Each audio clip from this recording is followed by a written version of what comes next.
recording. There we go. All right, so nice long week. It's been 1 week since we've seen each other.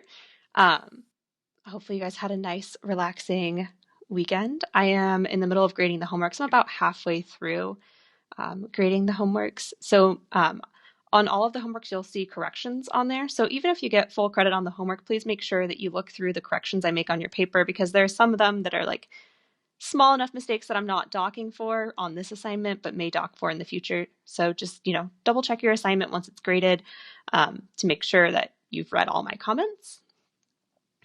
And yeah, so we're going to try to get through quite a bit today. We'll just see how it goes. These problems here we talked about on last Wednesday, and we said that we would try them today. So you should have done these ones at home, but let's just kind of quickly go through the answer here. So with this guy here, if you were to plug in 6, you should end up with a 0 over 0 situation. So what color should we use? Let's use green. So we're going to need to do a little bit of math. Right. On the top, this can be factored into t minus 6 squared. On the bottom, I can factor out a t, and then I get t squared minus 36. I can factor a little bit more on the bottom. So t squared minus 36 is t plus 6 times t minus 6. So one of these t minus 6's can cancel. So one of those t minus 6's cancels with 1 in the bottom.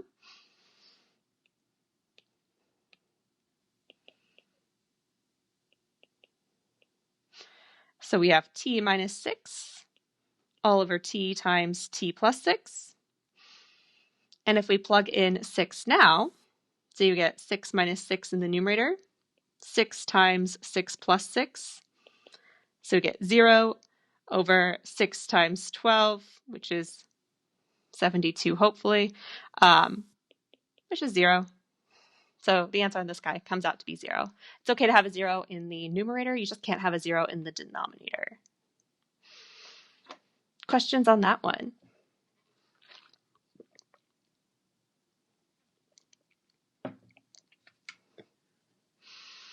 Okay.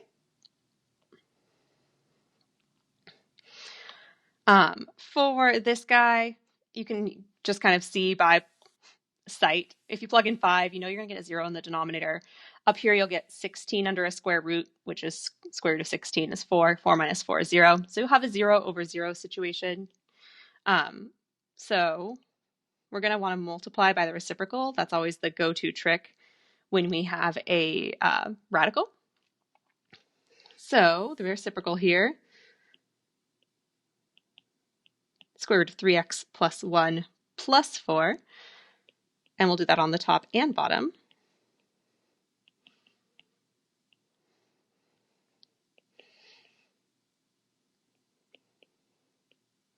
Making sure that you're writing this limit each time. I do want to note, look how I wrote the limit each time until I plugged in. So when I plugged in the 6, that's when I stop writing the limit. I am marking down on the homework when you forget to write the limit. This is really important. All right, so we have the square root of 3x plus 1 times the square root of 3x plus 1. That's going to just give us 3x plus 1. And then the middle terms will cancel, and we'll have minus 16, because you'll have the 4 times 4. In the denominator, we have x minus 5 times the square root of 3x plus 1 plus 4.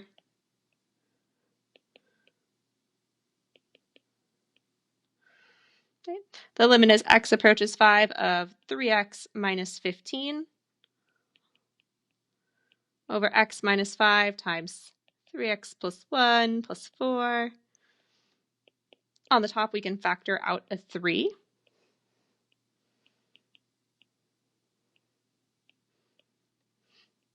And you're left with that x minus 5 that'll be able to cancel out with the denominator. And again, we're just going quickly through these ones since these were ones that you should have done at home. So as x minus 5's cancel,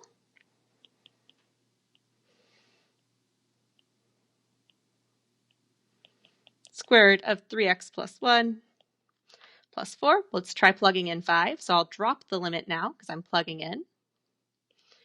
5 times 3 will be 15, plus 1 is 16. So square root 16 plus 4. I get 3/8. So questions on either of those problems?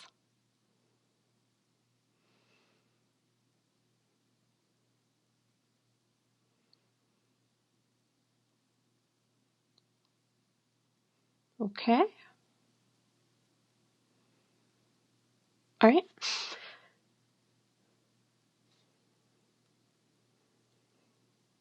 So from there, let's go ahead and get into 1.3, which is basically just more about limits, but we're going to start talking about one-sided limits. So if you remember way back,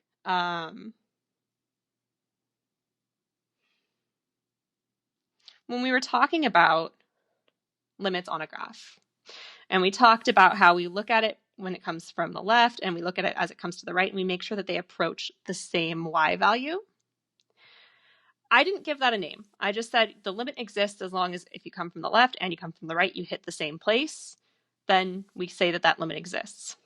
So for instance, when x was approaching 2 down here, so the x value 2, when you come from the left, you're approaching the y value 0. When you come from the right, you're approaching the y value 2. And we said that the limit doesn't exist because these two were not the same y value, which is great. It's true. The limit does not exist. But sometimes what we're interested in is not whether or not the limit exists, but what value it's approaching from either direction. And we call those one-sided limits. So we're talking about what one side approaching from one side the value is.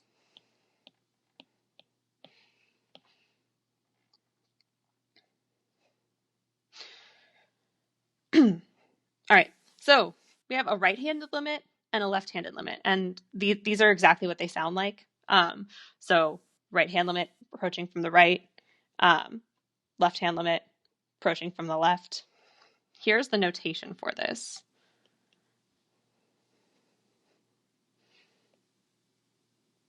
So if we're coming from the right, we put a little plus sign up here. It's sort of like where you'd put a square, like it's a superscript, and you put a little plus. And that means that you're approaching from the right. Now, I personally, my head would not do well trying to memorize plus and right together. That doesn't work for my brain. So if I think about some number, I guess we can just put A here. Would we all agree that these numbers here are the numbers bigger than A?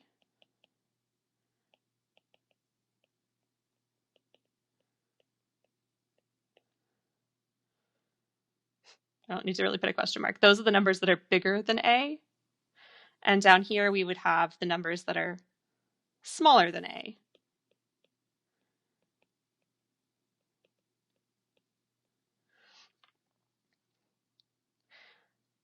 So bigger than A, I like to call that the positive side, because if you think about like the number line, if you go far enough to the right, you're going to hit positive numbers. So I call this the positive side. So this little plus sign, I like to say that this is the limit as x approaches A from the positive side. So you're coming from the positive side towards A instead of saying from the right. So you'll hear me saying from the positive side instead of from the right frequently because, I mean, I've mentioned it before. I don't like my rights and lefts. I know I'm a full-grown adult and that I should be good with my lefts and my rights, but for whatever reason, my head likes to screw the two of them up, and it works better for me to say from the positive side and from the negative side. And it works well with the notation that we use here.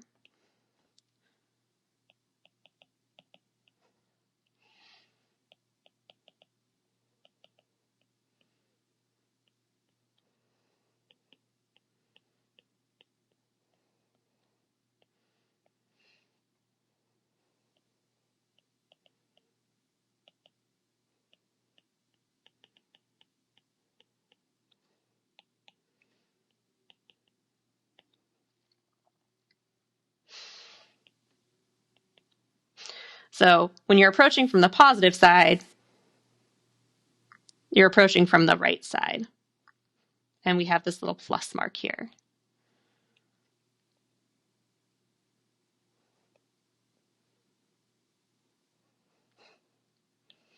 When we're approaching from the left side, you can kind of guess where this is going. We have a little negative mark up here instead.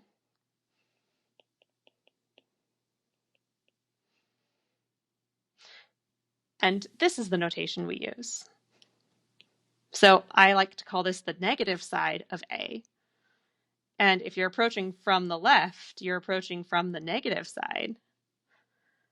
So from the smaller side of A, the negative side of A, from where the negative numbers would be. And we use a negative sign up here. I think it's kind of just a more intuitive way of thinking about these symbols.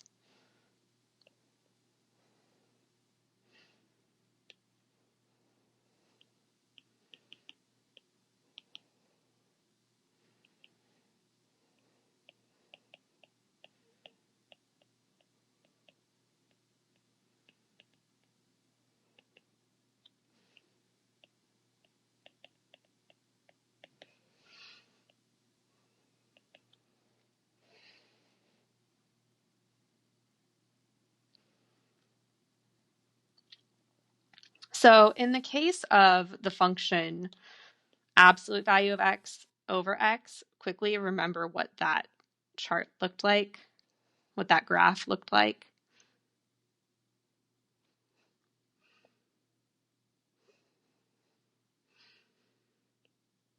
It looked like this. This is the absolute value of x over x, the graph of that function.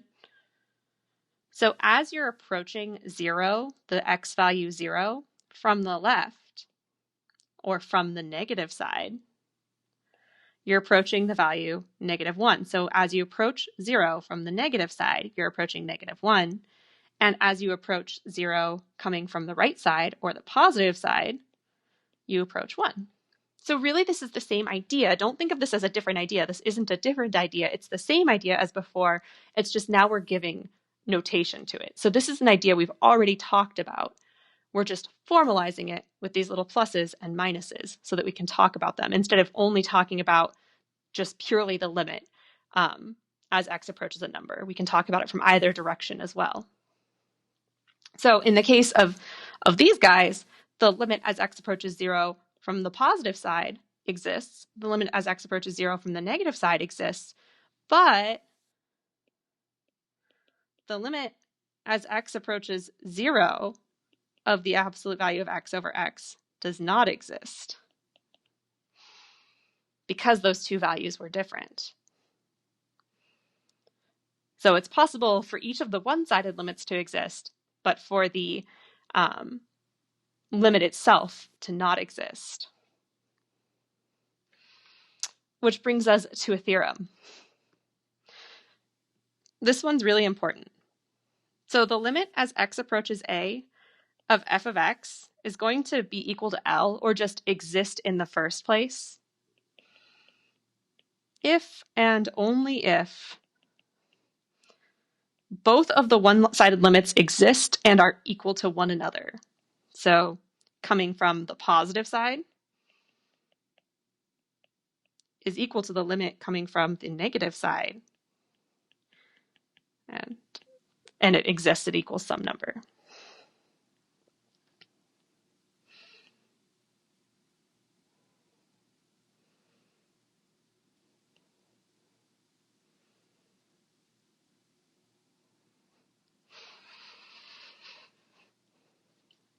A quick statement about the statement if and only if. If and only if is a very well-defined math term.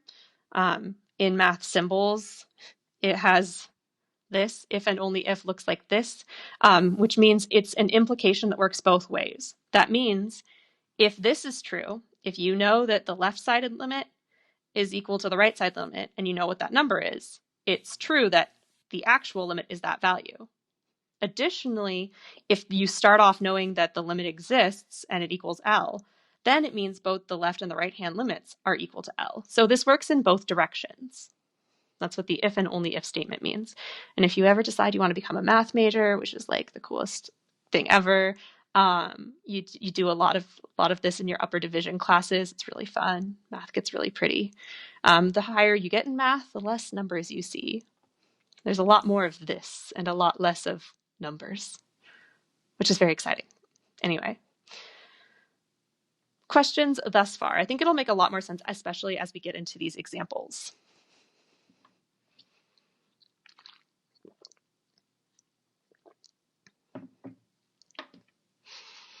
Okay. So let's talk about this graph. And please, if you're typing, feel free to type those messages out. If you feel like you don't want to ask the message in front of everybody, you can always private message me the question. I will say it out loud, but I won't say who the message is from. So please don't be shy in messaging it via chat to me or to the whole class, or turning on your microphone at any time. Stop me if I'm going too fast. My least favorite thing is when students come to me in my office hours and they say, well, you were going way too fast. And if I'm going too fast, I really want to know, because if one of you feels like I'm going too fast, more of you feel like I'm going too fast. So just tell me during class so I can slow down then and better explain things then. It causes a lot less confusion in the long run. All right, so let's look at these left and right-handed limits. So here's our function h of x, and we're looking at 2. So x is approaching 2 from the positive side. So here's 2. The positive side of 2 would be coming this way, right? So it's coming from that right side. So we go to the function, and we approach 2 from the right side, and we're approaching this value here, this y value, the y value 3. So this is approaching 2. X is approaching 2 from the positive side. And again, you're just putting your wherever the graph is. If the graph were down here, we would follow it. It's like there's an invisible line here. And because it's a function, you know you're not going to have like part of the graph here and part of the graph here, because that would break the vertical line test. So it's like there's a line here at 2, and you're going to the graph from the positive side of that. Coming from the negative side of 2, so coming from the numbers less than 2, or the left side, we're approaching the y value 1.5.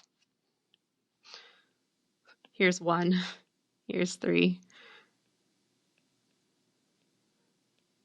-3. So that is the y value 1.5.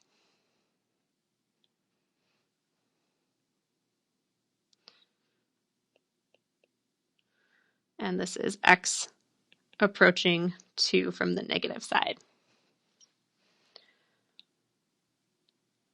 So what we can say, well, hey, these are different numbers. So if these are different numbers, if your limit from the left and the right are not the same number, which is what we've already talked about, right? We're just formalizing this. It means that this limit does not exist.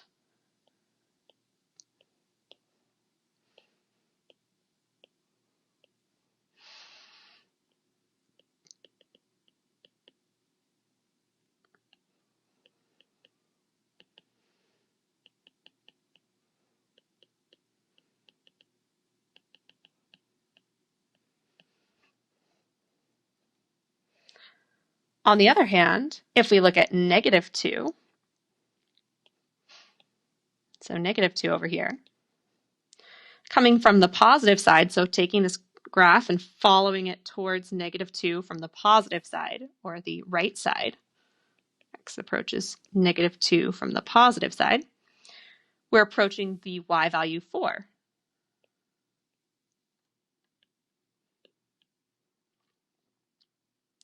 If we approach -2 from the negative side, or the left side, we're also approaching the y value 4.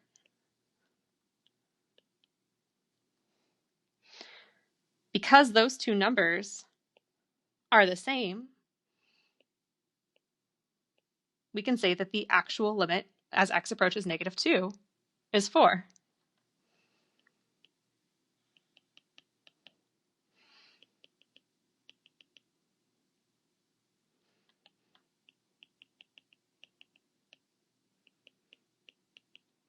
And that's not 4 factorial for those math nerds out there who are thinking about factorials. It's just exclamation equals 4 exclamation. All right. So questions on this picture so far, thus far.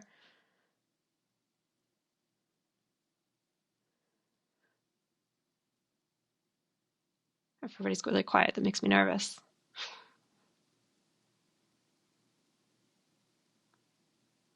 Okay. All right. I'd also like to point out, if you catch a mistake, let me know.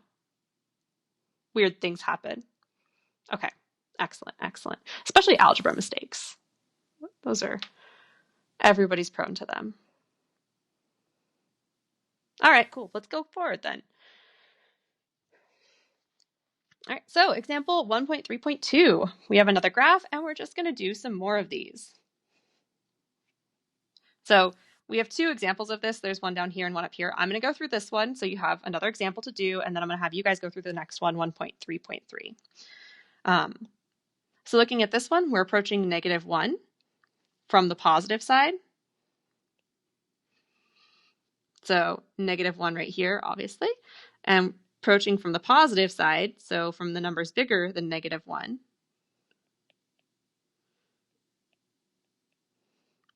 We're approaching the y value, -2.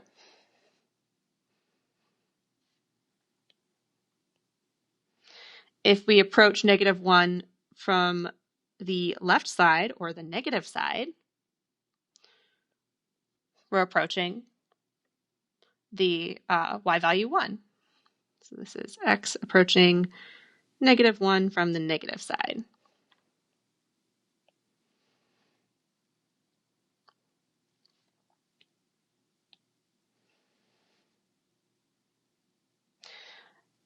So right down here, we can say that if this right-hand limit and this left-hand limit are not equal, that this limit does not exist.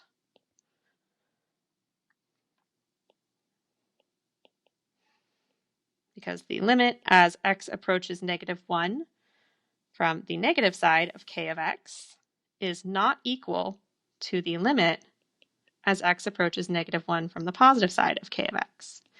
And I want you to really pay attention to this reasoning I'm giving here, right? Inevitably, on your first test, on the final potentially, I'm going to ask, and actually, there's going to be a lot of times when I ask you to explain your reasoning on the test. And I'm not looking for like a sentence. I'm not looking for a paragraph. I'm looking for a mathematical statement of why most of the time. And if I'm asking you why a limit doesn't exist, this is the reasoning that you're going to give.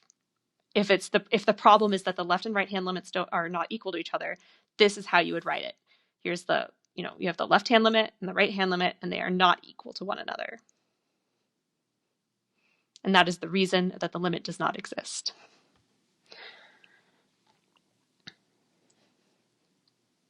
Okay. So approaching 3, coming from the positive side, so coming from the right side, we're approaching the y value 5.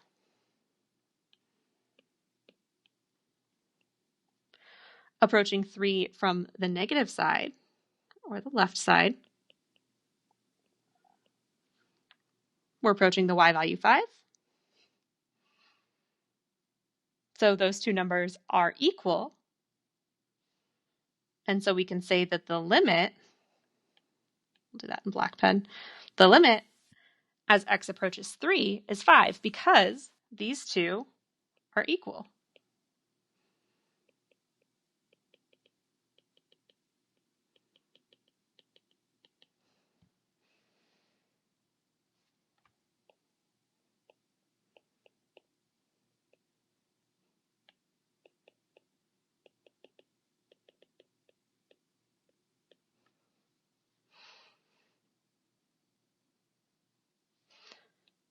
And finally 2. So approaching 2 from the positive side,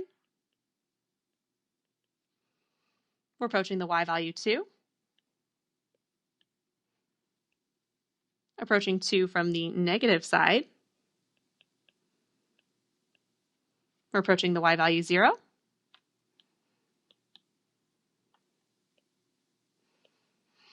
Once again, these limits are not equal.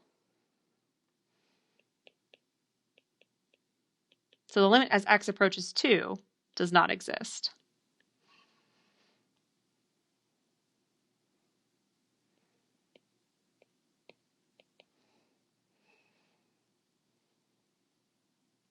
And this is not supposed to be there. This is just supposed to say 2. That's a typo in the notes.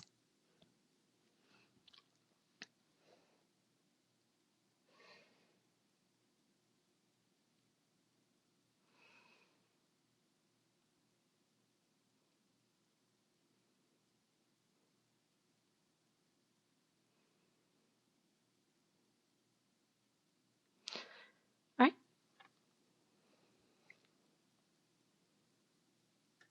So hopefully that's good there.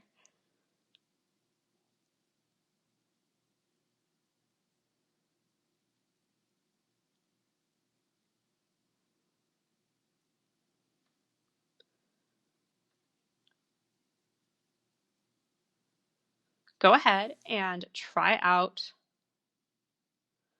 this one. So hopefully you have your notes in front of you so that these numbers aren't super blurry. This is -2. I'll just kind of make them bigger so that you can see a little bit better. So go ahead and try this one out.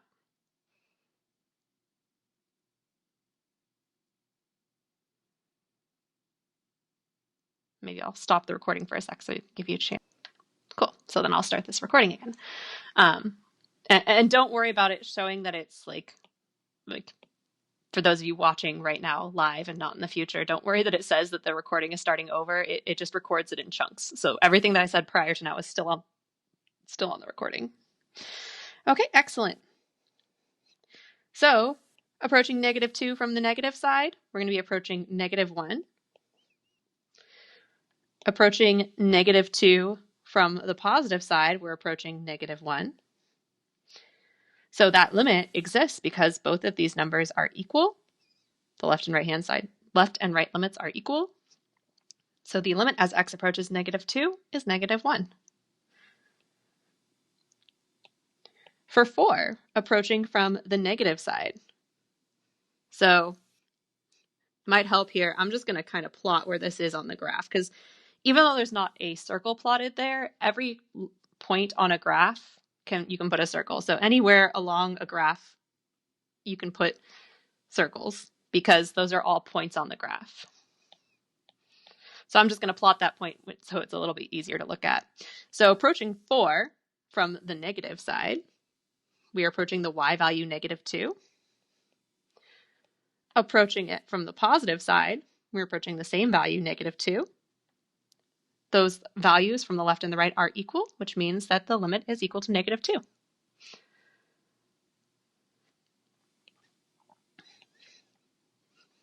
Approaching 2 from the negative side, we're approaching the y value 1. Approaching 2 from the positive side, we're approaching the y value -2. Those values are not equal. So this limit does not exist because the left and right hand limits are not equal.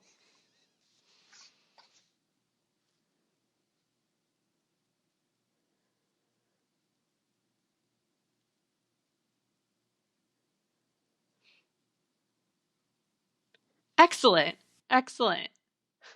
That's what I want to hear, that people understand what's going on right now. So, and I think it's really important to recognize that this is not a different idea, that literally we have talked about this idea before. We are just formalizing this.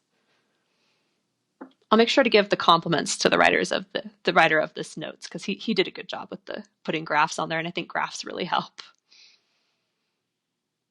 You guys are doing great. Excellent, excellent. Hey, not you, not you.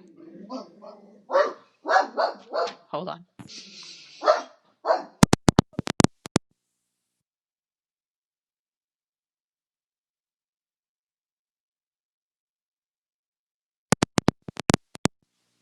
He just got real excited, you know. We've rearranged our house to accommodate 2 teachers, because my husband and I both teach. And one of the dogs prefers my husband, one of the dogs prefers me. So we each have our own designated dog in our designated office space. But when one of them starts barking, it's just madness. Madness across the house. All right. So where it gets a tiny bit more strange is when we talk about evaluating one-sided limits algebraically. And honestly, we don't really do this too much. But it's something to talk about. So algebraically, to remind you what that means, when we did it before, so you did this in your homework.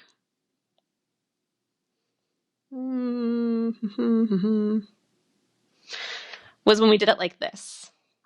So when we were plugging in numbers. So approaching 2 from the left, so these are numbers smaller than 3, right? So really what we could have said here, that x is approaching 2 from the negative side. This would be doing it algebraically, finding the limit as x approaches 2 from the negative side. Over here, when you're approaching from the right, this would be x approaching, not 2, yes, 2. Approaching 2 from the positive side. So this process on this side could have been used. We could say that this whole chart was to find the limit as x approaches 2 from the negative side of this function. I'm just going to write f of x because I don't have enough room. We could have used that whole process. Same thing over here. The limit as x approaches 2 from the positive side or the right side of f of x. So just to kind of see what we're looking at. Here. So careful. You want to be careful here with negative numbers. Negative numbers are tricky.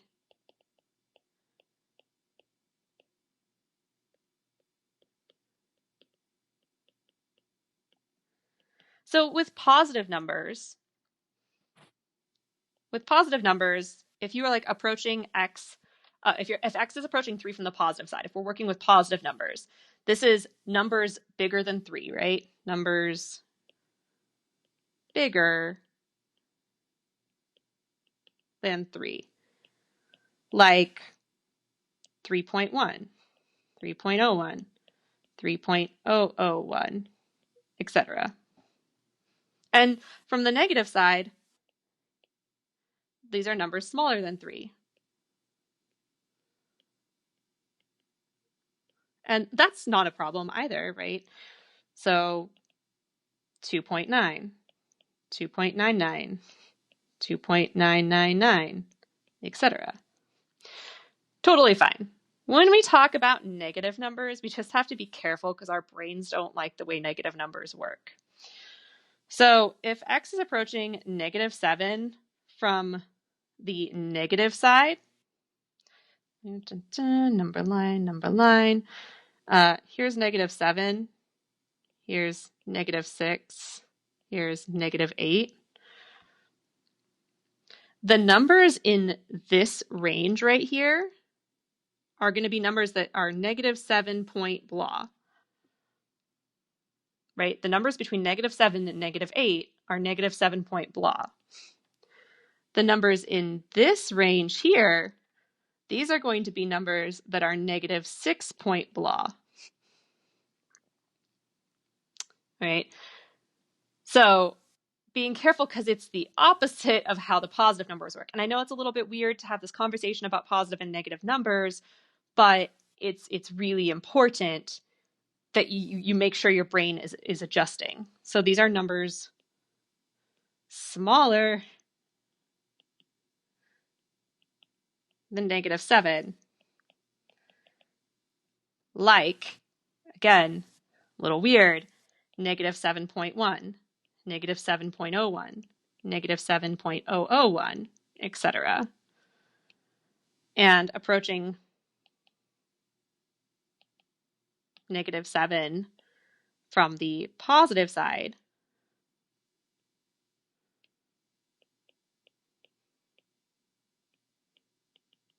numbers bigger than -7, like -6.9, -6.99, -6.999, etc. Does that make sense? Can you understand where that's a little bit confusing? And honestly, if you need to just draw yourself this small little chart, you can do that, right? You know that the numbers between these two, -6 and -7, they should be counting up to -7. So these are the -6 point blahs. Numbers counting from -7 to -8, these are the -7 point blahs. All right. So finding, oops, my internet connection is unstable. I hope that's just my computer and not my iPad. So finding left and right hand limits, let's go ahead and do this. We only have positive numbers here, but that's okay. So approaching 3 from the positive side.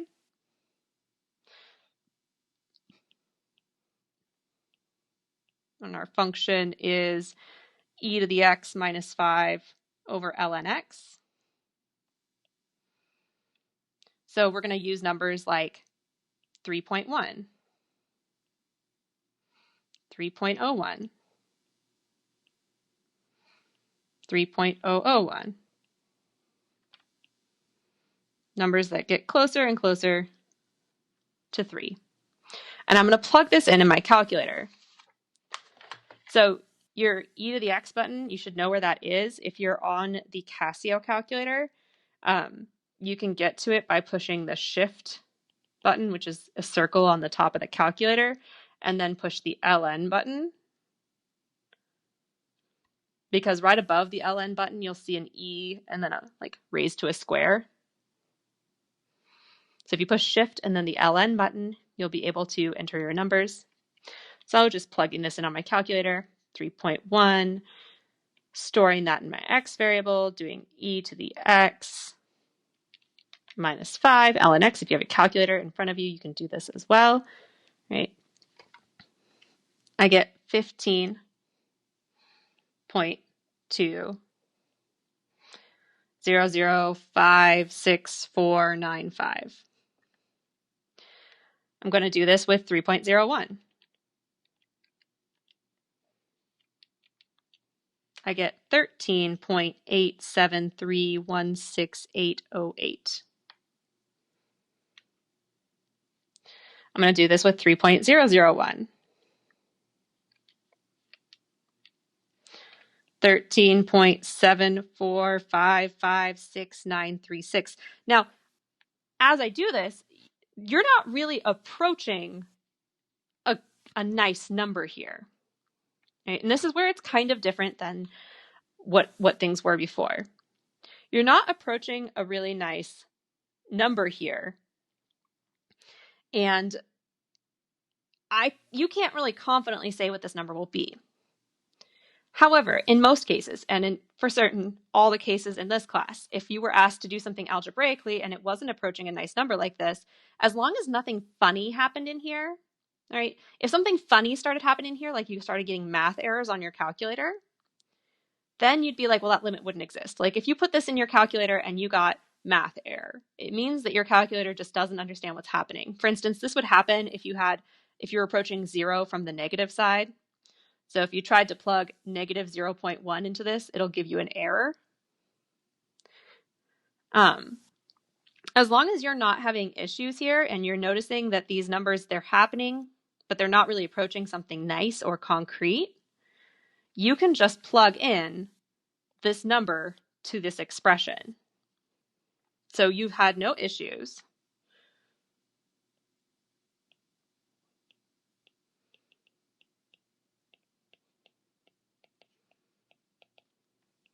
But not approaching a nice number. A clear number, at least.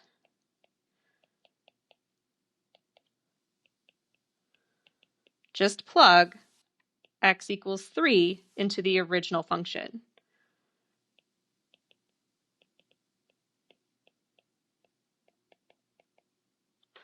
So e to the 3 minus 5 over ln 3, that should be our answer here. I'm going to plug this in my calculator. So if we're giving an exact answer, that would be the answer we give. But I'm going to plug this in my calculator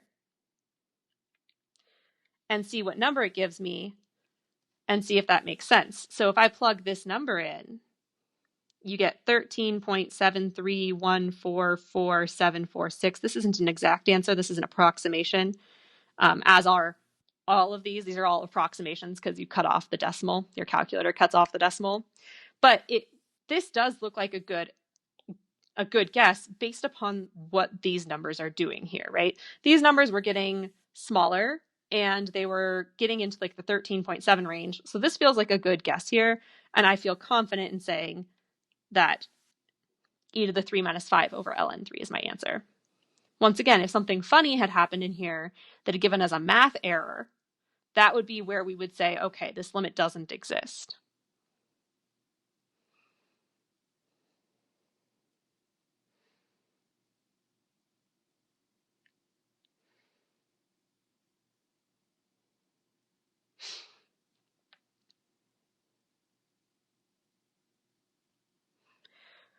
All right, so frequently with these left and right hand limits, sort of like how you saw here, frequently we don't really even need to make a big chart like this.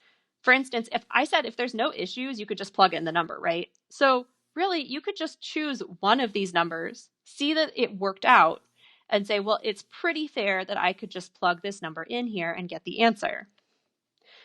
So for this guy down here, you're going to see this kind of unfold. So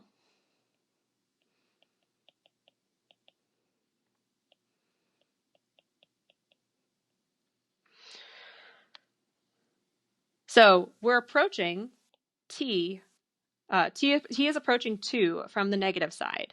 So this is numbers less than 2, right?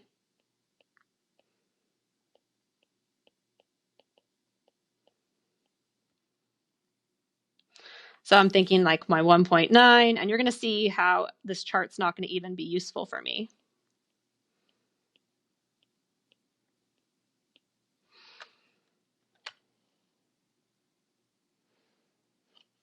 So if you plug this in your calculator, right, and you know, maybe it would be a good opportunity to do this. If you plug in 4 minus, oh,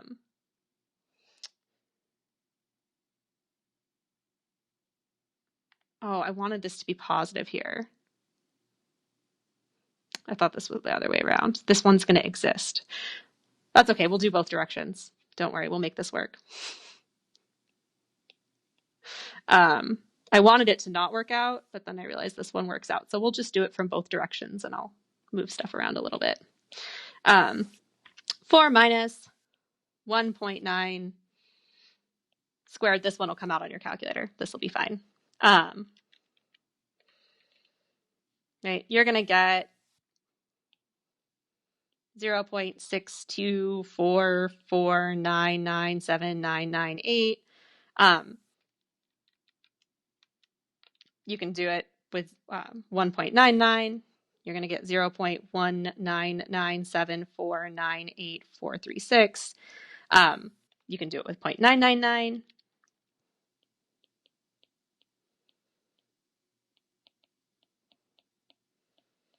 All right, so once again, not approaching a nice number. So you can just plug this in, but it works, right? We can do this, it works. It's just not approaching a nice number that we can tell, although we're hoping that it's approaching 0, but like maybe we can't tell from here, you know, maybe it's just not enough. So you plug in 2 here, right? 4 minus 2 squared, the square root of that, so that's 4 minus 4, the square root of 0 is 0.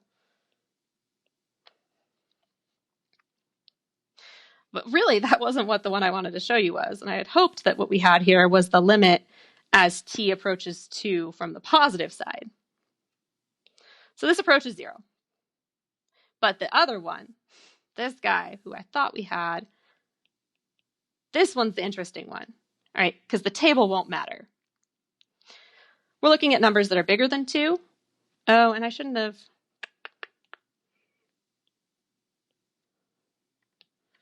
This should be f of t because we have t values here.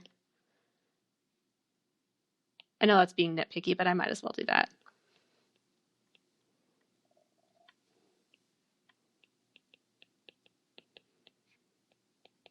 Now do this one in your calculator. So numbers bigger than 2, like 2.1, 2.01, 2.001.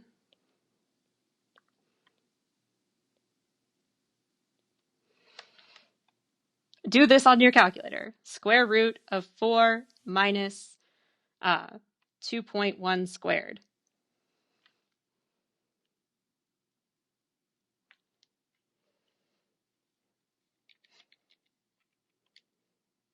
What does your calculator tell you? Depending on your calculator, it might hear different things, but what is your calculator telling you when you plug this expression into it?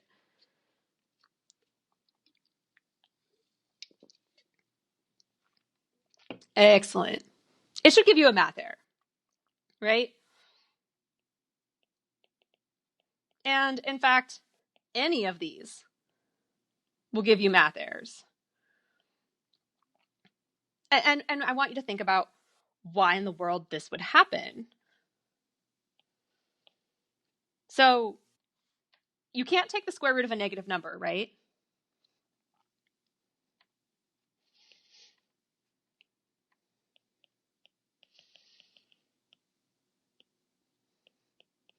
I mean, you can, but you get imaginary numbers, and we're not dealing with that here.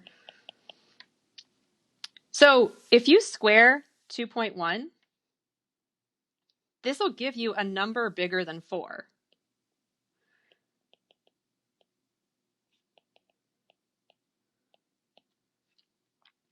Right? So think about this. If you square 2, and if you then square 2.1, since 2.1 is bigger than 2, squaring it should give you a bigger number. 2.1 squared is a bigger number than 2 squared.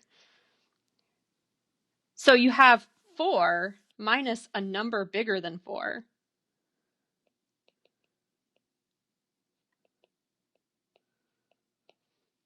Four minus a number bigger than 4 is going to be a negative number.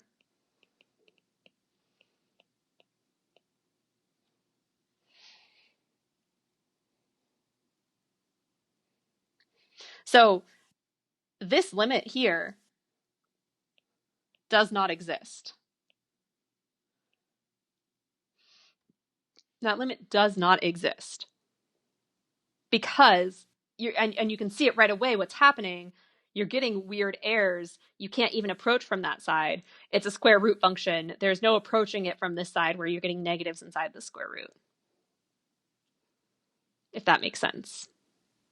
So in any other case, really approach this if things are looking normal and you're able to plug in and you're not getting errors, for the most part, you're able to just kind of plug it in. If you start getting errors, that's when you have to be a little bit more cautious.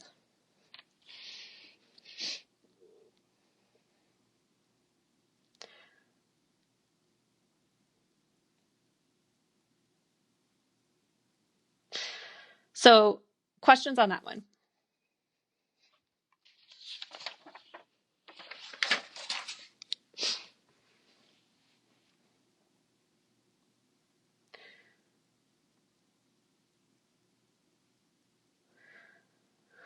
Okay, so with this next one, if we were to plug in 5, like if we were to take this idea where like, oh, we could just like plug it in, right?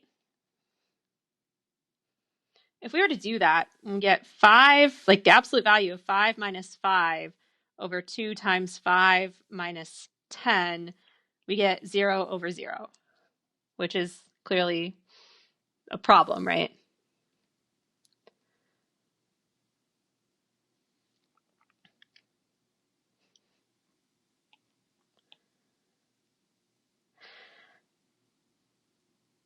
Here's where you have to be a little careful with either your algebra or with doing a table. If you're approaching 5 from the negative side, that means your number is smaller than 5. So you have a number smaller than 5 minus 5, and that's going to give you a negative number.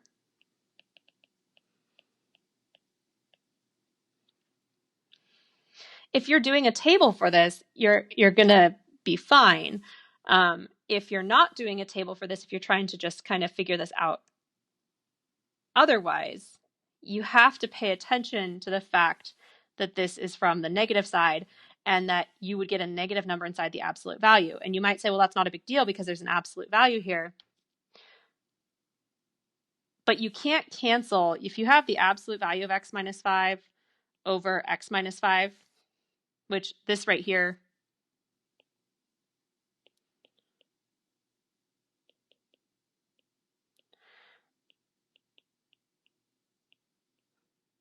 if you pull out the 2, you have an x minus 5 here. This is what I'm saying.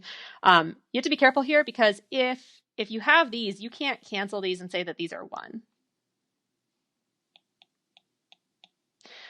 Because the absolute value has special properties. In particular, if the inside would become negative, then you have to flip the sign on everything. And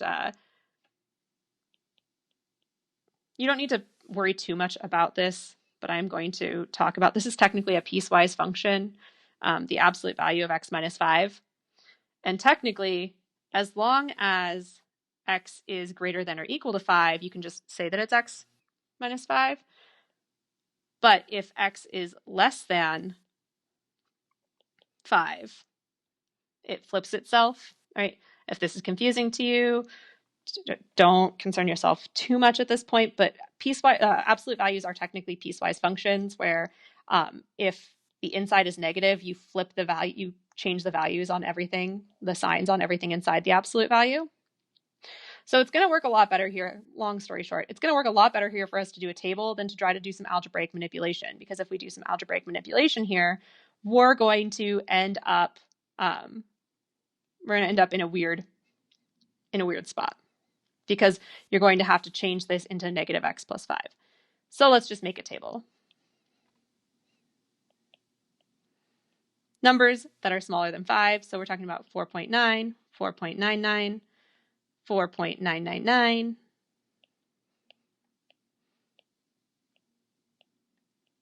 to 5. And we are plugging into the function absolute value of x minus 5 over 2x minus 10. In your calculator, there are absolute value bars that you can use if you have the Casio calculator. You can find them on top of it doesn't look like this. They don't look like absolute value bars. If you look on the parenthesis button, this is a parenthesis, not a C. This is a parenthesis. It says ABS on top in yellow. So if you push shift first, and then the parenthesis key on your Casio calculator, it'll put absolute value signs in there so that you can quickly do this math. Otherwise, you'll have to kind of do it by hand a little bit. So putting 4.9 in my calculator, and then plugging in the expression.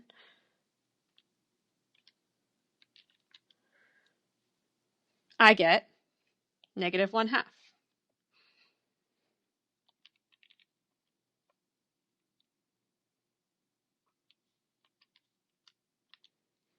Plugging in 4.99, I get negative 1/2. plugging in 4.999, I get negative 1/2. Guesses on what it should be as I approach 5?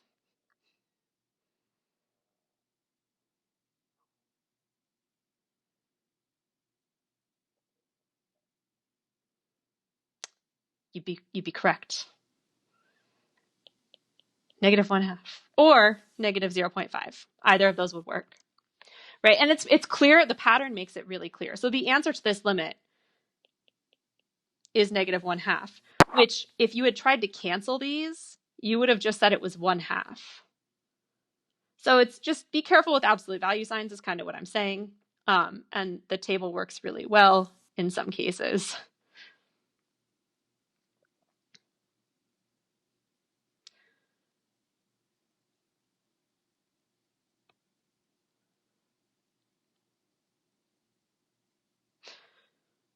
So don't concern yourself if you're feeling really confused because of that example. If you were feeling really good and then really confused, come back to this example later. There's more important things, but you can come back to that example later. For this last example that we have for section 1.3, and I'm hoping we can get through most of 1.4. So for this example we have for 1.3, we have a piecewise defined function, right? Piecewise functions are really, really important. So it's time to get used to them. So this first limit we have here is the limit as x approaches negative 1 from the negative side of f of x.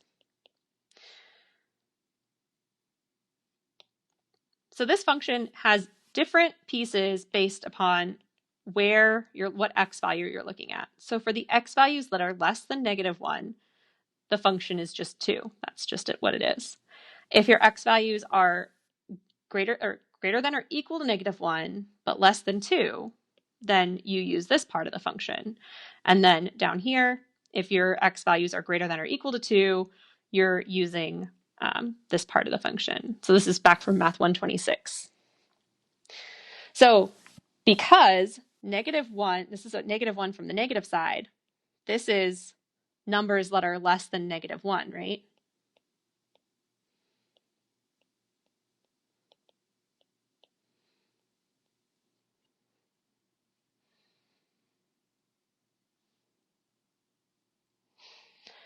So numbers that are less than negative 1 would use this top piece.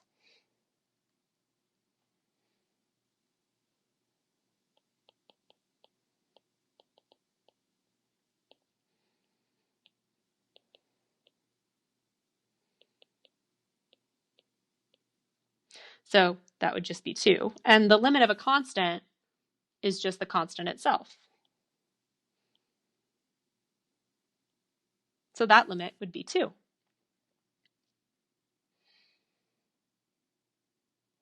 So you're coming from the negative side of 1, so those are numbers less than 1, so you're able to use this top piece here.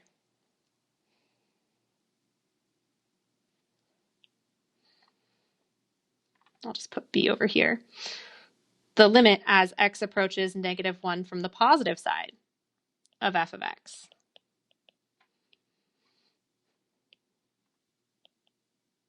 So these are numbers greater than negative 1.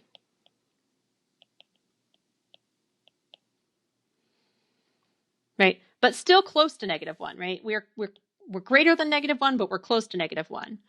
So this piece right here, we don't want to use the third piece because the third piece is numbers greater than 2, and we want to stay close to negative 1, but we want to be bigger than negative 1. So this piece right here has numbers that are greater than negative 1, but really close to negative 1. So this would be using the middle piece.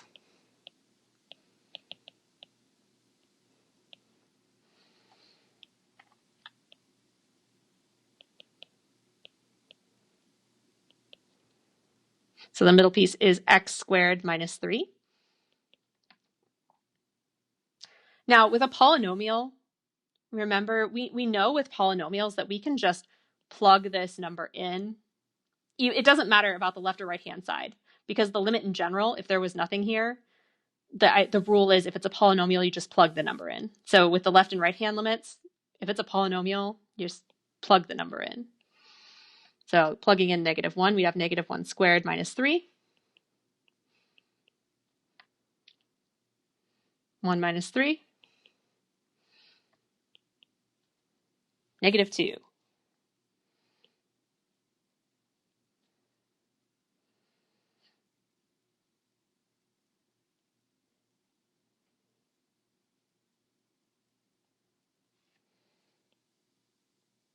Part C asks just flat out the limit as x approaches -1. You've done all the work for this. So by the time you get to this part, you're not looking at this function anymore because you need to know the left hand and the right hand limits, and they need to be equal.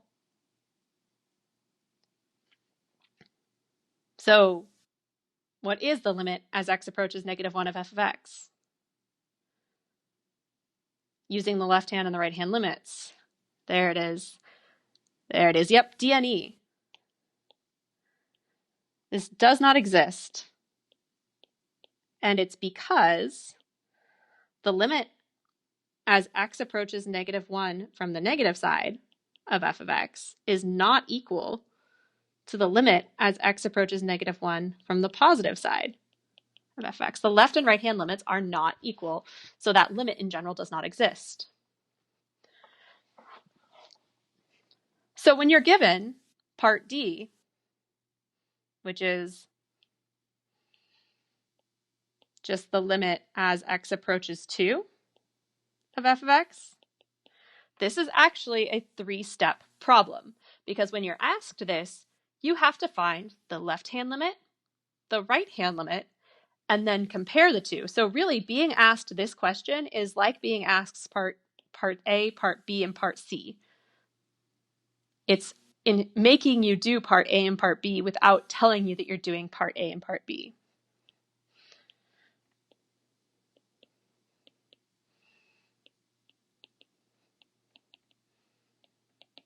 So you need to check both sides here. You need to do the limit as x approaches 2 from the negative side, and the limit as x approaches 2 from the positive side.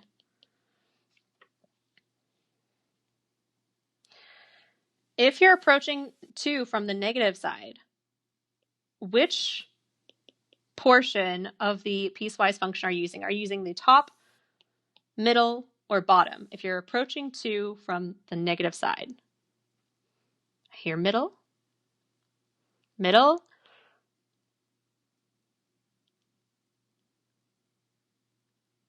I'm sure everyone out there is typing middle, right? So it's middle, because these are numbers that are less than 2, right? Because it's between -1 and 2, but close to 2. So you're using that middle portion there, which is x squared minus 3. And you can plug in 2 to that 2 squared minus 3, and you get 1. Because that's 4 minus 3, which is 1. If you're approaching 2 from the positive side, so you're a little bit bigger than 2, which piece are you using?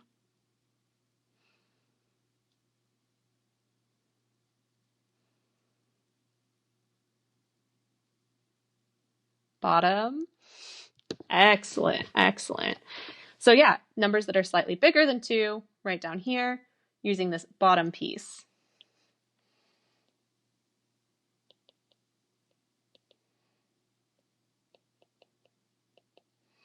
This is also a polynomial, so you can just flat out plug it in.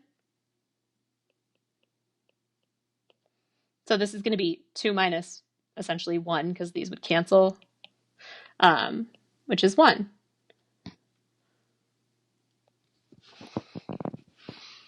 What does that tell us about the limit as x approaches 2 in general? What is the limit as x approaches 2?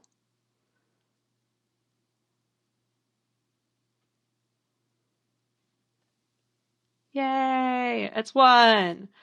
And that's because the left and right hand limits existed and were both equal to 1.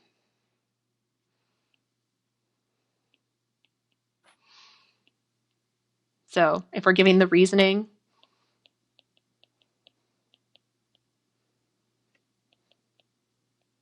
in math terms, that would be our reasoning.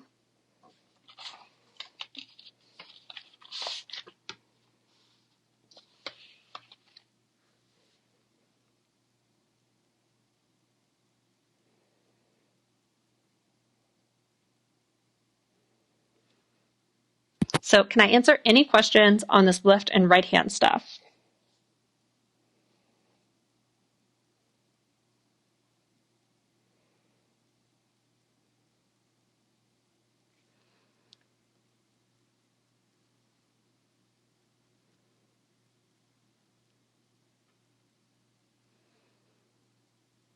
Okay.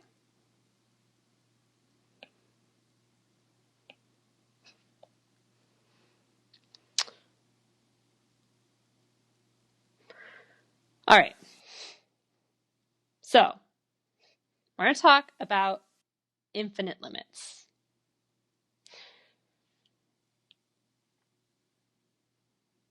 I'm going to draw a small picture here.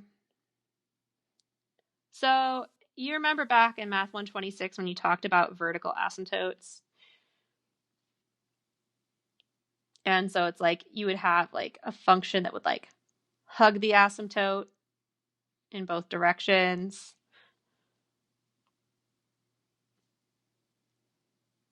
Right? Remember asymptotes, vertical asymptotes. So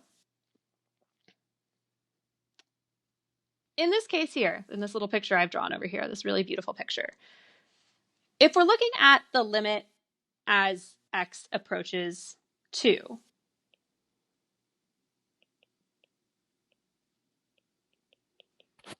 they're not going towards a particular y value, right? From the left and the right, there's no y value approached. So that limit doesn't exist.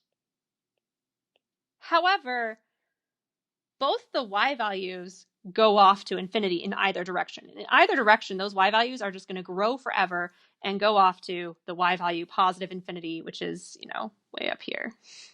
Negative infinity be like way down here. But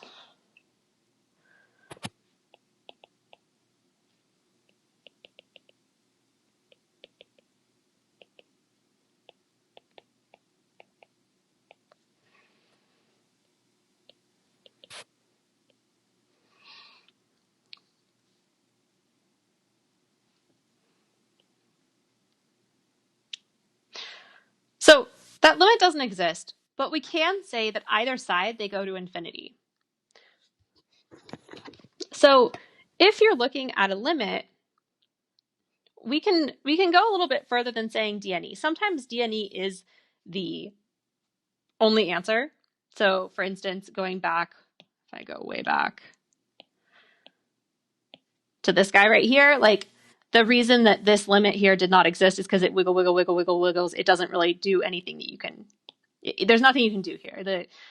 It just wiggles forever and you don't get a limit. So in that case, left and right hand limits do not exist.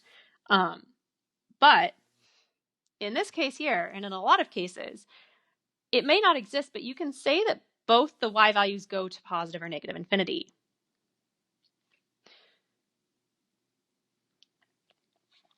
So if we have a function whose y values, so the f of x, increase or decrease indefinitely as x approaches a, then we say that positive infinity or negative infinity is the limit of the function. So even though this doesn't exist, we say that the limit as x approaches a of f of x is equal to infinity or negative infinity, depending on what situation we're in.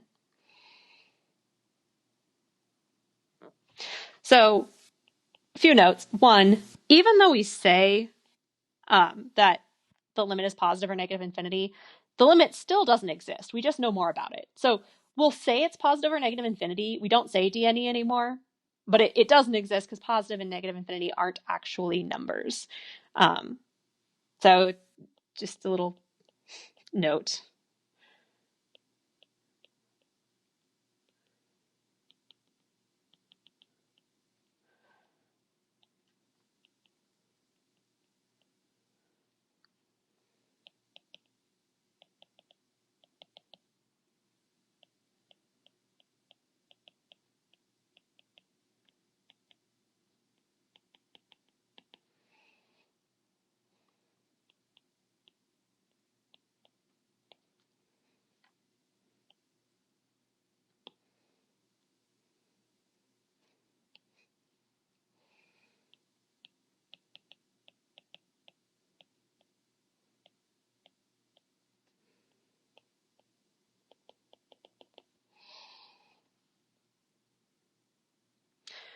importantly, we can use this a lot with one-sided limits.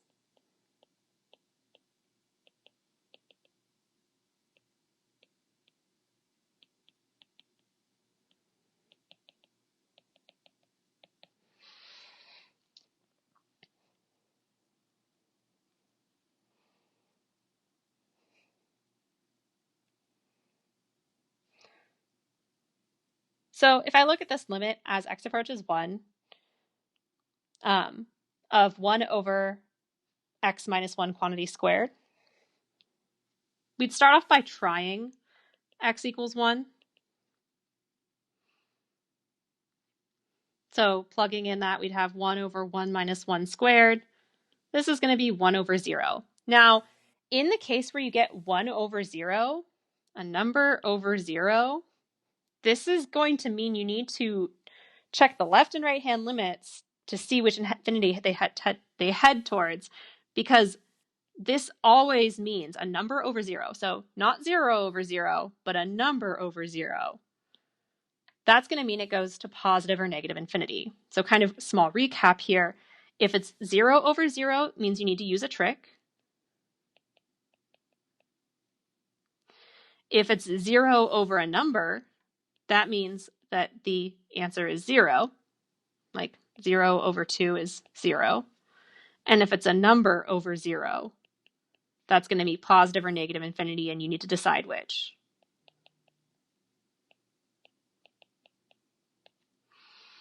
In the case of one-sided limits, then you only have to do it from one side. But in the case of finding the limit itself, you have to find the left and right hand limits. So this does have a part A and a B that say to find the left and right hand limits, which you then use to find this one here.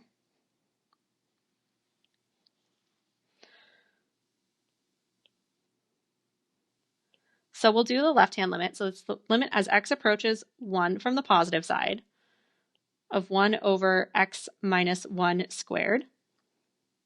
Now, since we know it goes to positive or negative infinity, we just need to figure out which. And you can plug in numbers, but you can also do this in your head without a calculator at all. So I know that this entire thing, I know it's going to be positive or negative infinity. I just need to decide if it's positive or if it's negative. Here's my trick. The number on top is positive, right? Hopefully we all agree that number on top is positive. 1 is a positive number. On the bottom, if we are a number slightly bigger than 1, right, I'm going to write 1 plus, number slightly bigger than 1, minus 1, and then we square it. So the top is still a positive number. I don't care what it is. It's positive. A number bigger than 1 minus 1 is going to be a positive number. So you have a positive number that you then square. If you square a positive number, if you square any number, you're going to get a positive. And a positive over a positive, that's a positive. This takes a little bit of time, all right? So I'm going to say my thinking to you one more time, because this takes a little bit of getting used to. And if you've taken me before for maybe Math 126, when we talked about sign charts, this might sound like a slight bit of familiar thinking. But number slightly bigger than 1 minus 1 is going to be positive, right? So thinking about like 1.01 minus 1, you get 0.01, which is a positive number. Positive number on top, squared positive number on bottom. That's a positive over a positive, so it's a positive. So this limit right here goes to positive infinity. You can choose whether or not, if you want to say positive infinity by putting just infinity, that's fine with me. I typically do this. The notes are going to use positive infinities in front of it. I'm fine with either. If you want to put a plus sign, that's fine. If you just want to say infinity, that's fine. Both are the same to me.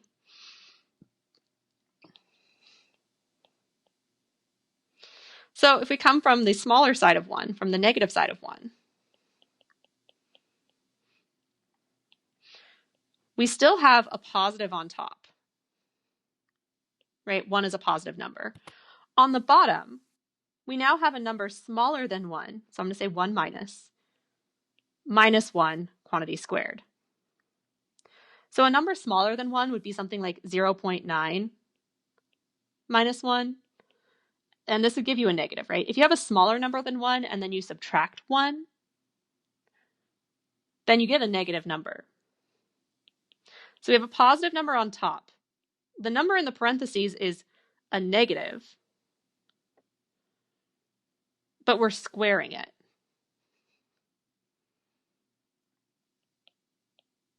So you have a positive on top, and if you square a negative number, you get a positive. Positive over a positive is a positive.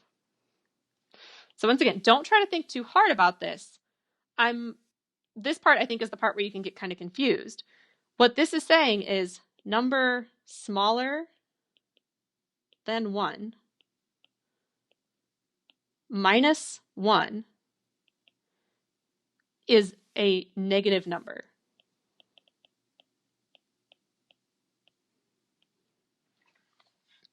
So number smaller than 1 minus 1 gives you a negative. So this is positive infinity. Since the left and right-hand limits are both positive infinity, we can say that the limit as x approaches 1 of 1 over x minus 1 squared is positive infinity.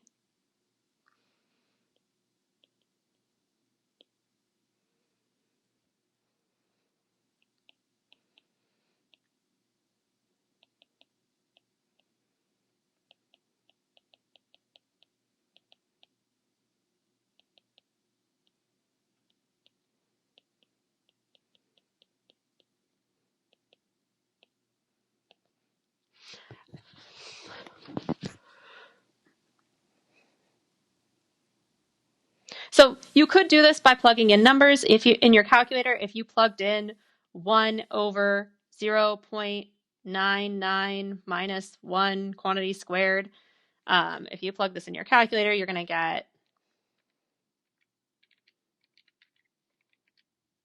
10,000. And you'd be like, okay, clearly that's a big positive number, so it's going to go to positive infinity. You can totally do that. It's just that many times it's a lot faster to simply do this here. I know this looks like a lot, but I can do this all in my head. Often I would not normally write this down. I'm just trying to write down my thought process to you. So it can be done in a calculator. So if you're feeling like that's a more comfortable method for you, totally fine to do that. You know it's going to positive or negative infinity. So it's just a matter of deciding if it's positive or negative, and plugging in a number will tell you if it's positive or negative.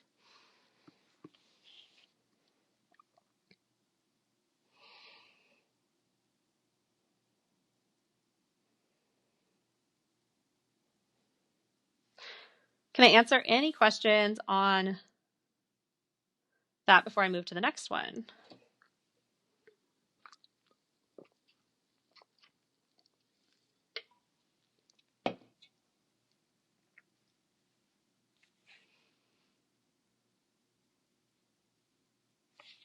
Okay, so looking at the next one, we're looking at finding this limit. So we're going to find the left and the right-hand limits of 1 over x minus 1. So slightly different than this guy, because this was x minus 1 squared.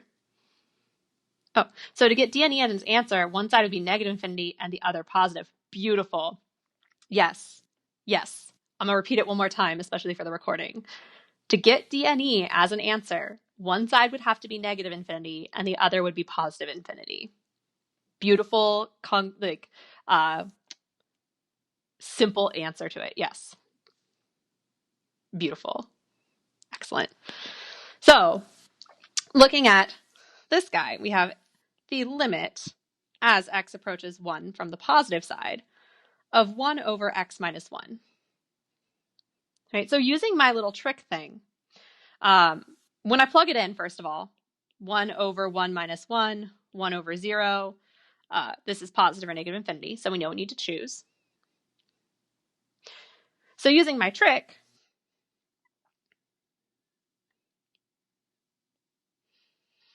I know that the top number is positive, right? 1 is positive. A number bigger than 1 minus 1 that'll be a positive number as well. So a positive over a positive, that'll give us a positive.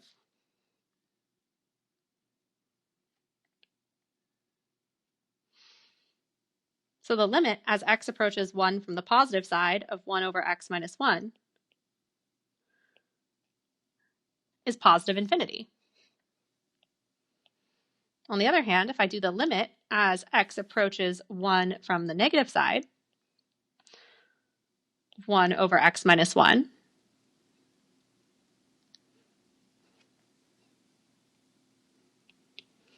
I don't need to plug in again because I've already done the plug-in part where I realized that this all went, bad. It's a positive on top. Now you have a number smaller than 1, minus 1.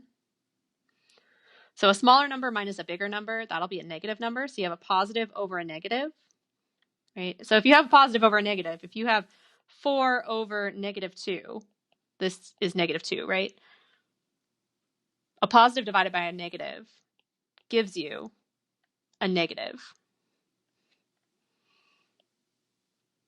So this will be negative infinity.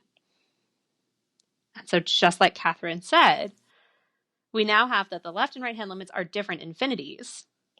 So that the limit as x approaches 1 in general of 1 over x minus 1 does not exist because they're approaching different infinities.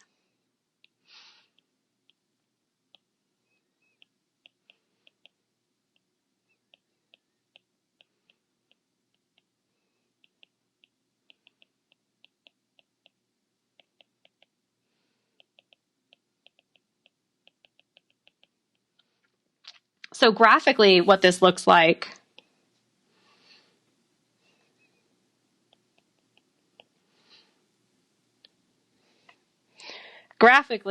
it looks like this.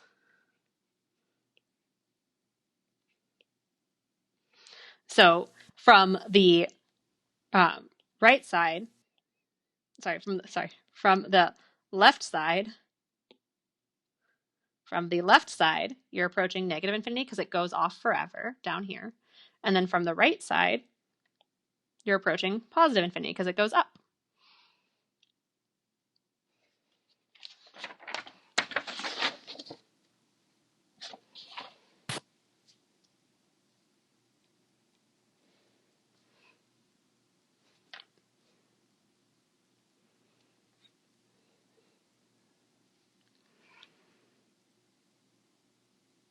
Right?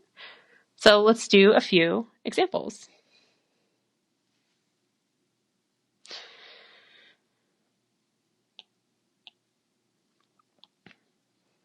So here's a limit. We're going to start by plugging in 2 because we want to see if it works, right? So 2 squared plus 2 times 2 minus 3 over 2 squared plus 2 minus 6. So 4 plus 4 minus 3, 4 plus 2 minus 6.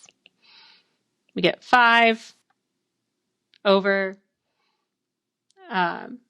0. Quick, do mental math. 5 over 0. It's a number over 0. So this is going to draw that a little better. Number over 0 is going to go to positive or negative infinity, and we need to determine which. Now here's the fun thing. We know that the top is going to go to 5, so we know that the top is positive. It's really about figuring out what happens on the bottom.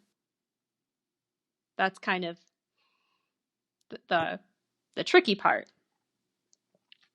So it'll be easiest if we start with factoring this guy.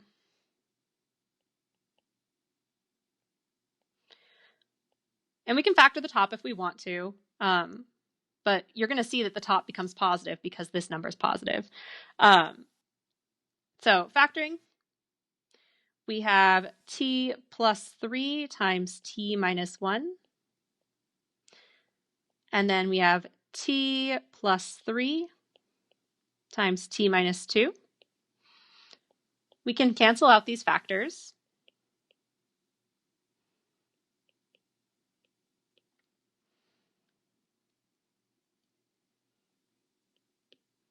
So we have t minus 1 over t minus 2. So now you're going to see that it, like, while the top came out to be 5 here, it's going to come out to be a different number here, but you're going to see it's going to be positive. So if we take a number that's slightly less than 2 and we subtract 1, right? If you take 1.9 and you subtract 1, this is a positive number.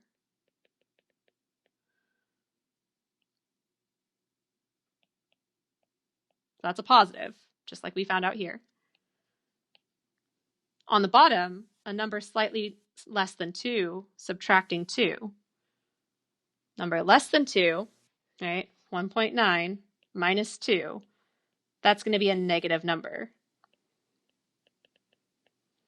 So you have a positive over a negative, which is a negative. So this limit goes to negative infinity.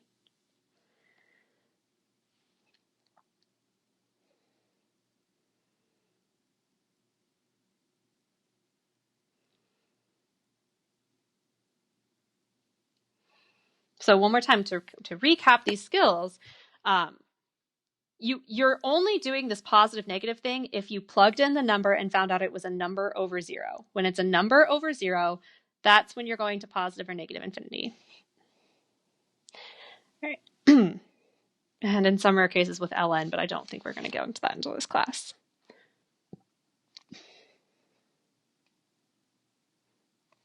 Yeah. So when you find out it's positive or negative infinity, it's just a matter of figuring out which. If you can factor, it's always good to factor. And then from there, plug in the numbers and figure out if they're positive or negative to tell if it's positive or negative infinity. So this is the same function, but we're going to 2 from the positive side. So we already know that this simplifies down to t minus 1 over t minus 2. We already did the simplification and the factoring. We already know that plugging in 2 leads to the problem of having a division by 0. So we know we're looking at plus or minus infinity because we're still dealing with 2. So we have a number bigger than 2, minus 1, right? Like 2.1 minus 1. It's going to be a positive. And then a number bigger than 2, minus 2. So 2.1 minus 2, that'll also be a positive. So we have a positive over a positive, which is a positive. So this will go to positive infinity.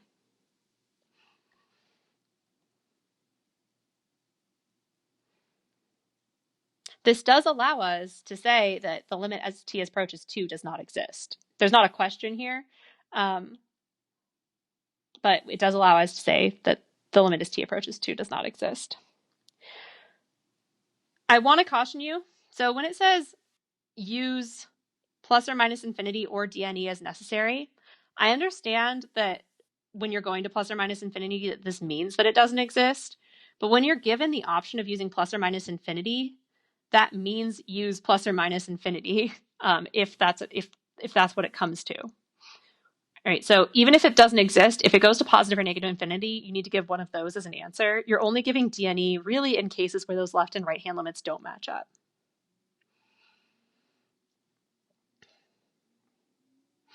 All right, so this is the same function. Oops, this is the same function. So we know that this is going to simplify the same way. But now we have t approaching negative 3 from the negative side.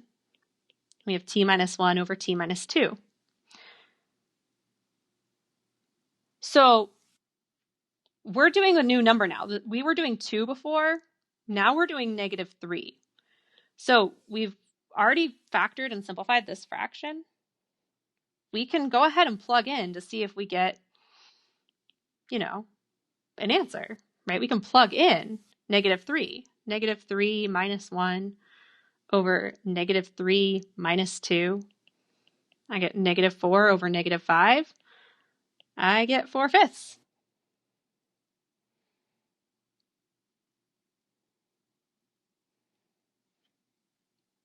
So this limit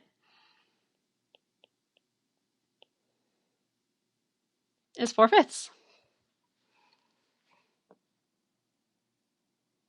It doesn't matter that it's coming from the negative side. It doesn't matter that it's coming from the positive side. If you're able to plug it in and it's a rational expression, so this is a rational expression, it's a polynomial on top, a polynomial on bottom. If you plug it in and you get a number, you're good. The only times you're really going to run into issues with like that math error we talked about earlier are when you have square roots or ln's, because with ln's you run into the issue that the inside can't be 0 or negative, and with square roots you run into the issue that the inside can't be negative. So those are the only times where you're going to end up getting math errors. Any other time, you really can just kind of plug it in. And if you get a number, you're good to go, even if it's a left or right-hand limit. Let's say potential, because they have domain restrictions. So same thing down here. It doesn't matter that we're approaching from the positive side this time. The process looks the same. We're simply plugging in -3. So you have -4 over -5.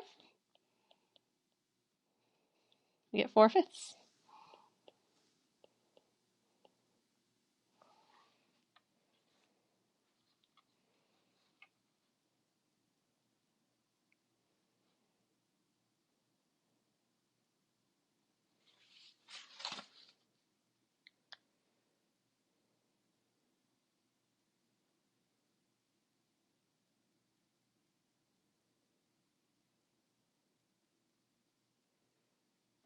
Right?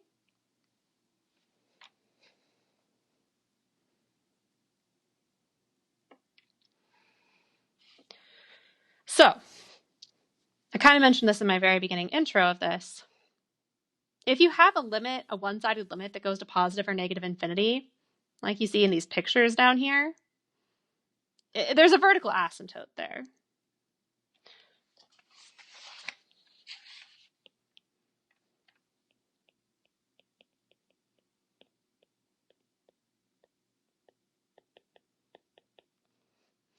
If you've had me before for, I don't know, probably any class, you've got to hear my rant about the word asymptote.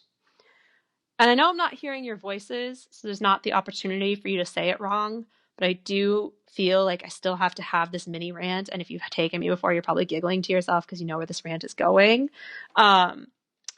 This is the word asymptote. All right, this is a TE at the end here. This is the TE. I don't know why, and I've seen literal PhD mathematics PhD students say it. This is not asymptote. All right, it is not asymptote. I think people think of isotope and they say asymptote. Asymptote is not asymptote. It's asymptote. Asymptote. There's a P, but the P is right here. There's no, this is a T, not P, right? Asymptote, asymptote. Thank you for listening to my TED Talk. See, people saying FAFSA instead of FAFSA. So, because it's financial aid. Oh, what is it? No, what does it stand for?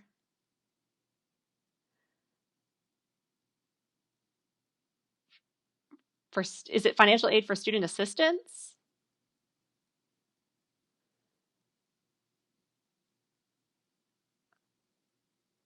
I totally get you on getting angry about there's just those small things, right? The small things in life that make us angry. Now I have to look it up to know what it says. And now I'm going to become acutely aware when I say the wrong one. Oh, free application for federal student aid. Free application for federal student aid. All right, now everybody, you have to say it's FAFSA, not FAFSA. I probably have said FAFSA before, so I'm going to now not say that. As long as you agree to not say asymptote, then we can be friends. All right. So note, with asymptotes, with vertical asymptotes, you only need one side. You only need one side to go to positive or negative infinity to have a vertical asymptote.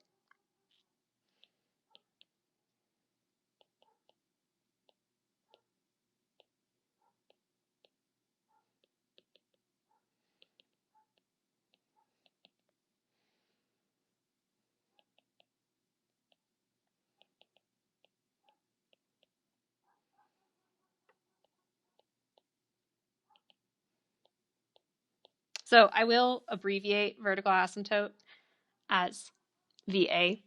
You only need one side to go there to have it, but if both sides go, it's still a vertical asymptote. It's just that you only need one side, a minimum of one side. Both sides don't have to for it to qualify.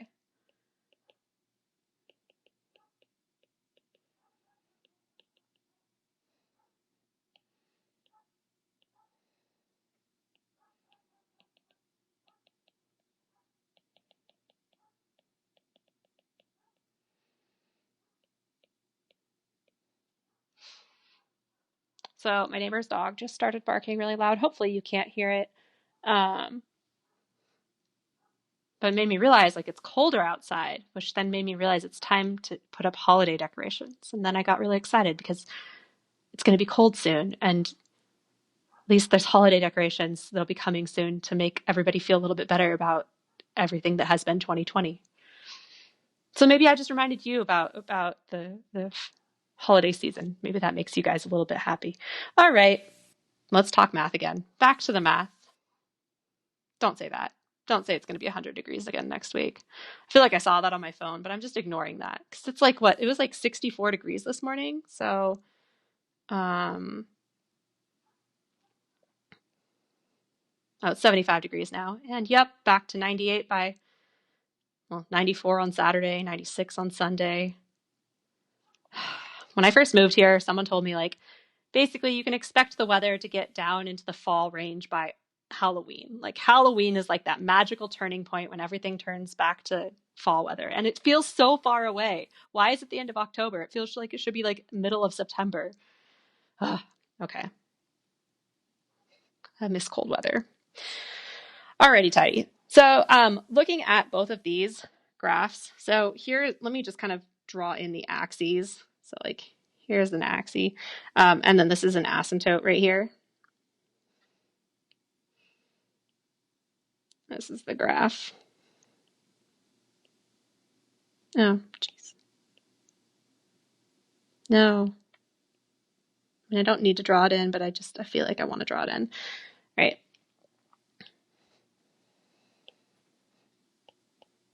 The vertical asymptote at x equals 1 here. And if we look at the limit as x approaches 1 from the negative side, right? So coming down this way as we approach 1 from the negative side, because 1 is right here. This whole thing is 1. We're going to negative infinity.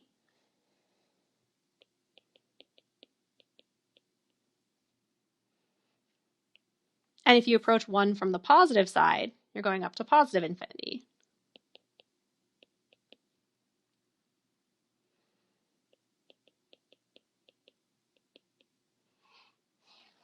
I see someone saying in the chat, I want to carve pumpkins again. I 100% agree. It's time. I miss Washington. I miss cornfields. I miss pumpkin patches. I miss sweaters as well. And then someone saying this is the last year I could go trick-or-treating and fit in. I mean, what's another year? What's another year? Do it next year. I feel like anybody who this was their last year they planned on going trick-or-treating should get to go trick-or-treating next year. I mean, I wouldn't I don't throw a fuss at anybody who comes to my door asking for candy. If you come to my door asking for candy, I'm going to give you candy. I don't care what age you are. I don't understand people caring about the age there. Get your candy next year. Yeah. You know what? 100% approve and think that if you want to dress up, if you're going to go to the effort of dressing up, as long as you're dressing up, you deserve to get candy.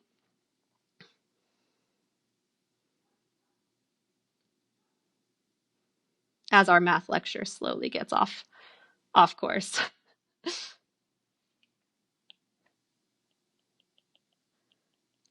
Now my head is all thinking about holidays. I want to get some spooky decorations for the house. All right, so looking at this function over here, here's a piecewise defined function. So it's 2 if x is greater than 1, and then it's this function over here on this side. From one side, so if you look at the limit coming from the positive side, it's approaching 2. So the limit as x approaches 1 from the positive side of this function is 2. However, still coming from the negative side, coming from the left side, this still goes to negative infinity. So even though that this is only it only has one side that has asymptotic behavior, it doesn't matter. It's still a vertical asymptote. Even though this side doesn't have the positive or negative infinity, just because one side does, that automatically makes it a vertical asymptote.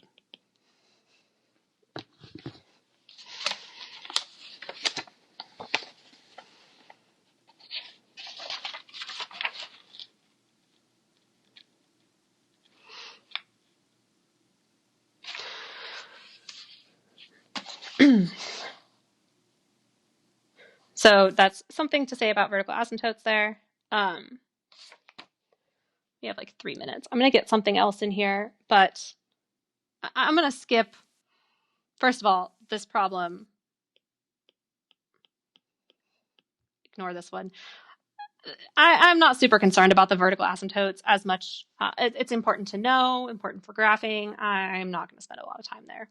I'd rather spend our time talking about deciding if these are positive or negative infinities. Now, we don't have time for doing both of these. We will talk more about this. I think you'll have enough information to do some of the homework, but I'll double check to make sure that I don't want to edit the homework. I'll do that right after we finish talking here. I want to talk about B real quick, and we'll come back and we'll do A and finish up 1.4 on Monday of next week. Oh yeah, no problem. You can definitely go back.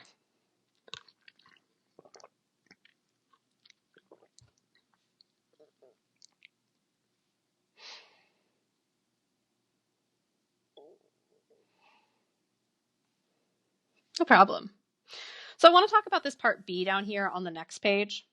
It's at the very bottom of the page.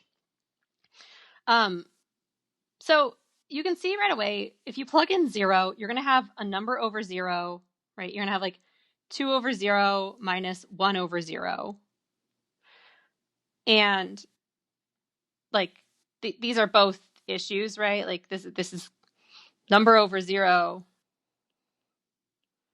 goes to positive or negative infinity.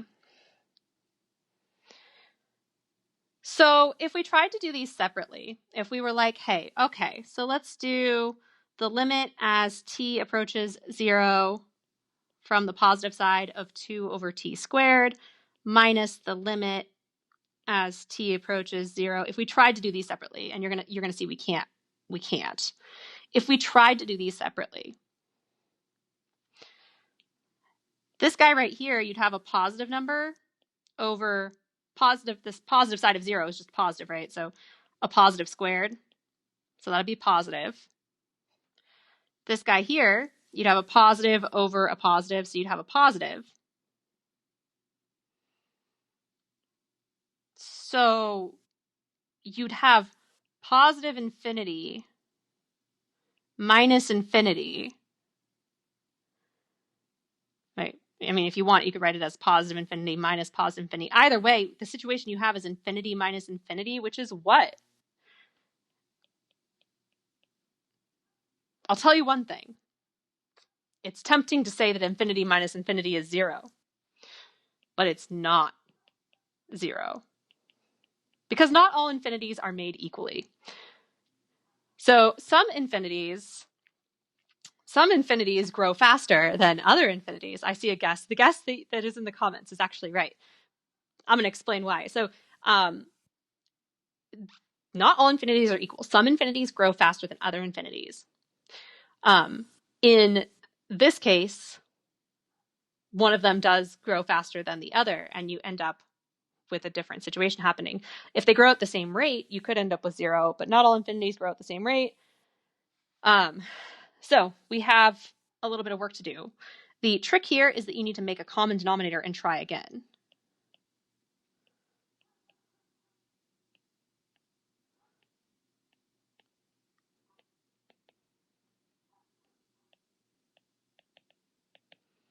Make a common denominator and try again. So if I can make a denominator of t squared, I just need to change this guy. So he is 1 over t. If I wanted to make his denominator t squared, I'd multiply him by t over t. So I'd get t over t squared. So I have the limit as t approaches 0 from the positive side of 2 over t squared minus t over t squared, which we can combine together into one fraction because they have common denominators now. So you have 2 minus t over t squared.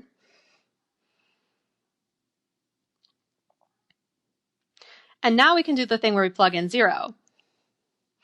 So 2 minus 0, slightly bigger than 0, right? And then you have slightly bigger than 0 squared.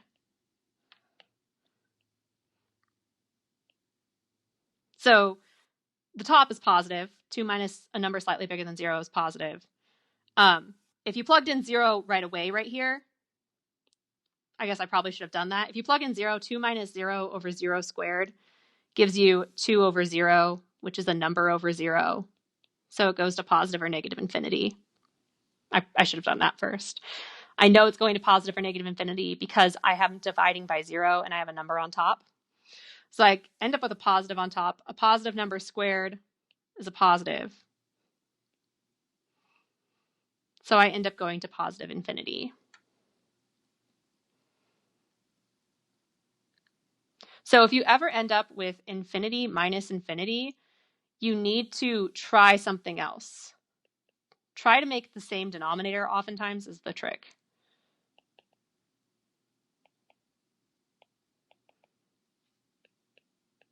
On the other hand, and I know we're out of time here, and I'm sorry I'm keeping you a little longer, but on the other hand, if you have infinity plus infinity, you are totally welcome to say that this is positive infinity. Because if you're adding infinitely many numbers to infinitely many more numbers that are positive, right? It's a positive plus a positive. You're getting positive infinity.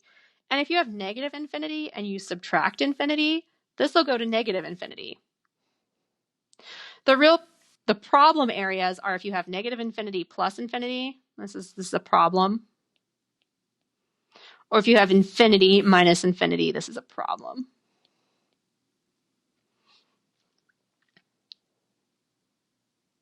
So infinity plus infinity, positive infinity. Negative infinity minus infinity, negative infinity. It's where they would cancel out. If they're going to cancel each other out, that's where you have to double check and see what's going on there. So once again, I am going to double check the homework and see if there's something I want to change. I do think that I'm going to, I think I might need to change one of the problems. Maybe I'll just take away that problem, and then we'll finish the rest of 1.4, and then we'll do 1.5 next week. I will also work on getting the exam review out for next week. So we don't have the test next week. We have the test week after that.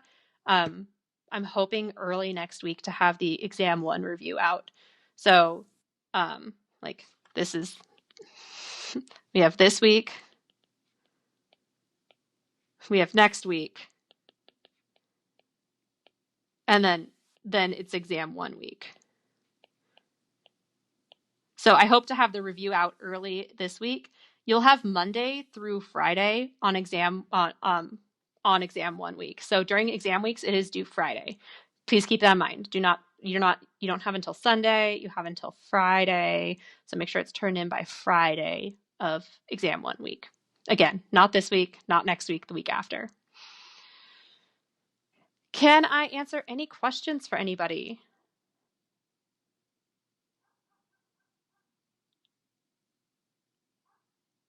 All right. So have a fantastic, I guess we're at weekends already, huh? So have a fantastic weekend. I will go double check the homework. And other than that, I will see you guys on Monday. Bye, everybody. Have a nice weekend. Enjoy the cold weather while you can. I know I'm going to go take a walk in it.